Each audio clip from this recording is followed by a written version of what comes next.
What's up everyone, welcome back to ARTV. My name is John and I'm excited to talk to you about the debut album by the rock band Badflower. It's titled Okay I'm Sick, and you might recall it was listed as one of my most anticipated albums for 2019. Ever since I heard the single Ghost, I was just captivated. I knew that there was something special about them, and did they capitalize on that on their debut album?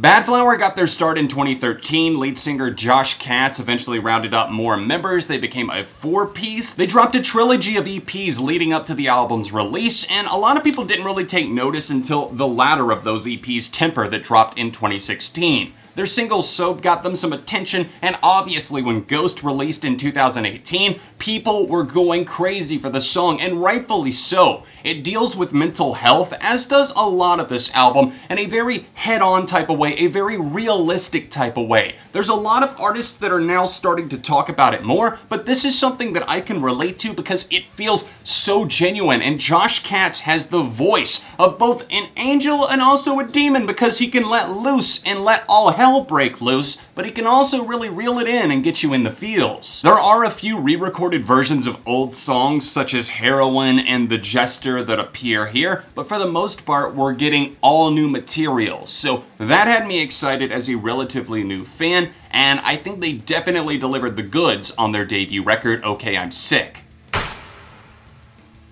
There's an interesting array of rock influences that rear their head on this record, and it's definitely a good thing. I give kudos to them for drawing inspiration from a wide variety of sources, whether that be the likes of My Chemical Romance and the vocals, the urgency, and the delivery that Katz sells some of these tracks with. Or maybe it's the instrumentation, the pacing of some of these songs that reminds me of the best parts of the more emotionally inclined and also the hard-hitting rock of the 2000s. The guitars get loud and fierce. There's a lot of great drum performances. Just look to the single Ghost, or maybe the chaos that you see on X Anna X, which I'll admit took me a second to realize that it said Xanax. I'm really digging the guitar layers and how loud the dynamic gets. I also appreciate the backing vocals and also the falsetto moments and also some of the screamed moments. They just really have a knack for timing things well and making these songs feel urgent. They feel important, and you want to keep coming back to it as a result of that.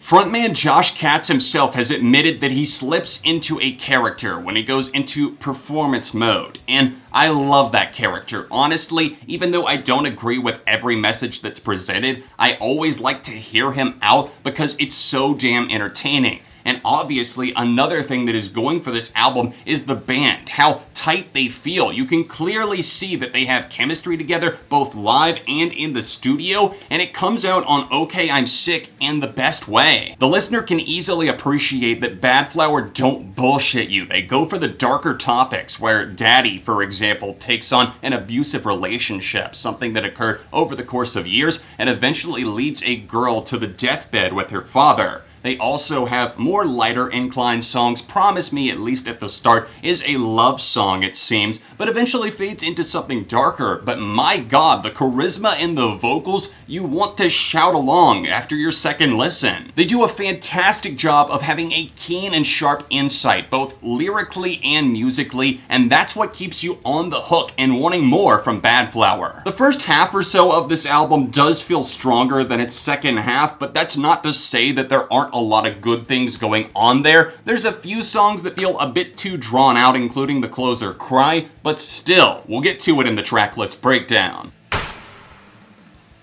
The Jester is a term that was used mostly in like medieval type times, where they would refer to basically the village clown or somebody who was a fool, somebody who told jokes and was easy to laugh at, and Josh Katz really relates himself and does a great job of putting himself in those shoes. I love the guitar here. It feels so eerie, like it's creeping up on you, and I definitely get those 2000s rock vibes from it, and then that chorus kind of hits you and explodes in a very different way, and it stands out in a fantastic way on this record. Consider me hooked on drugs if Heroin is any indication. I love this tune. It's so subtle at first, but then it roars, it seethes with life like a lion, and I love the metaphor of, yes, like, oh, the relationship, it's like this drug that's addicting. I know that might sound played out, but the more you listen to it, you realize that the song's not about drugs. That's what I thought at first. It's more a metaphor for a toxic relationship. And I love how slow it is at the start, and then it just gets your heart pounding with the way the chorus hits you and the breakdown at the end. Those guitars give me life. The cascading guitars that feature on We're in Love is another highlight on this record for me. The song really stands out, especially once those vocals add that extra bit of angst, and I love the way that the chorus actually shifts in on this track. It feels lighter, and then it also brings in the heavy. I did feel that Girlfriend was a bit off in the second half of this record. It just feels a little bit more mediocre to me. It's talking about this relationship, describing things from a more wild point of view, the way that he's hyping up this love,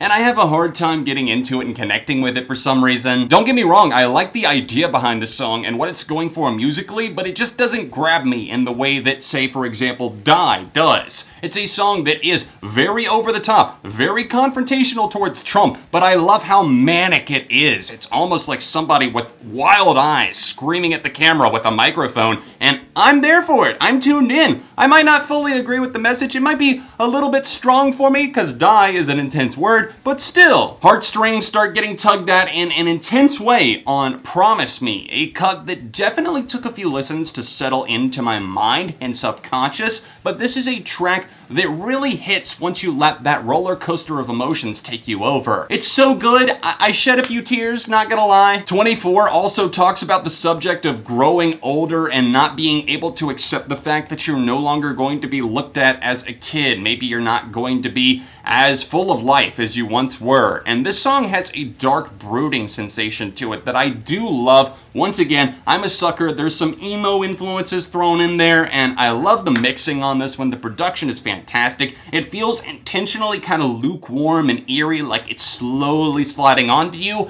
And it's one of the best songs on OK I'm Sick. Wide-Eyed almost feels like it's set out to shake somebody and wipe the smirk off their face. It seems like perhaps a child was taken advantage of by an adult, and that's heartbreaking. It happens so much. I even know people who were affected by this, and it's an epidemic, and it feels like it's being discussed here. And I love the voices that they're giving to so many different things on this record, whether it be a little bit less serious or something like this. They tackle it head on. And then the screams that it breaks into very suddenly, almost out of nowhere on the bridge, it really sold me on this. There's one more song that I wanted to mention, X Anna X, the album opener, which you could also say as Xanax, I suppose. Obviously, if you crunch it all together, that's what it is. And Josh Katz obviously does struggle. He's made it very open and abundant that he does struggle with mental health and both being nervous on stage, having a ton of anxiety and pressure placed upon him, and other vices that he has in life. And on X Anna X, I haven't heard anything this chaotic get released as a single in mainstream rock in quite some time, which is why I really wanted to blow up. It never really cools its jets, and I love the breakdown that it seems like we're going through here. He's talking about the Xanax, how he needs it, how he craves it, how he has to have it to get on stage, and then he finally gets that relief. It kicks in and everything slows down, and he finally gets back into the comfort zone. And this, once again, is a journey. It's a carnival ride that you're spinning in loops on, but you don't want to get off.